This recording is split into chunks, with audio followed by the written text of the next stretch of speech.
અમદાવાદના વિરમગામ શહેરના ward number 8માં આવેલી અનેક સોસાયટીઓના આશરે 3000 જેટલા રહીશો જવા આવવાના મુખ્ય માર્ગ મુદ્દે ભારે હાલાકી ભોગવી રહ્યા છે, જેમાં સર્વે નંબર 498 અને 498-2 પરથી પસાર થતો કાચો માર્ગ એ ખેતરના માલિકો સાથેના કાનૂની વિવાદ અને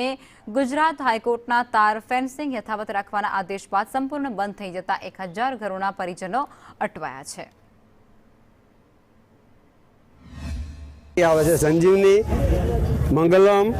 અવની પાર્ક અને સોમેશ્વર, આ 4 સોસાયટીવાળાને જવા માટે રસ્તા બાબતે અમે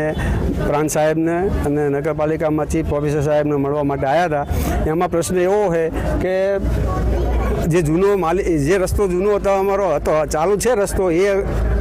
જે બીજી વ્યક્તિઓએ પોતાનો પ્રાઇવેટ માલિકી ગણાવીને એ રસ્તો હાલ બંધ કરી દીધો છે એમને, અને એ લોકો કોર્ટમાંથી હુકમ લાવ્યા છે હાઈકોર્ટમાંથી, અને એને અત્યારે હાલ એ બંધ કરવાની વાતચીત ચાલે છે, અને એનો આજ બંધ થવાનો શક્યતાઓ છે।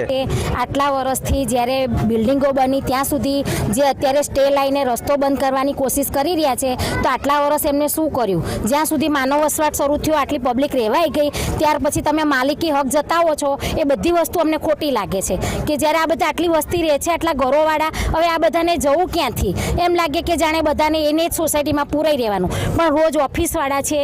ભણતા છોકરાઓ છે, આવા જવાવાળા જેન્ટ્સ લોકો છે, બધાને ક્યાંથી જવું, શું કરવું, એ અત્યારે કોઈ જ રસ્તો નથી છે। એમનો રસ્તો સર્વે નંબર 498માંથી અત્યારે ચાલુ હતો। 498 સર્વે નંબરવાળા રહીશ જે છે જયંતિભાઈ ઠક્કર,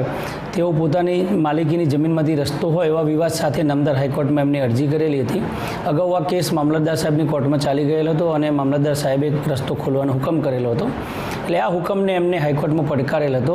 અને એનો હુકમ નામદાર હાઈકોર્ટે કરેલો છે। એમાં પેરા 9C ની જે રિલીફ માગેલી હતી અરજદારે, એ રિલીફ ગ્રાન્ટ કરેલી છે। એ રિલીફ શું માગી હતી, પૂરા ડોક્યુમેન્ટ હજુ નગરપાલિકા પાસે નથી, એટલે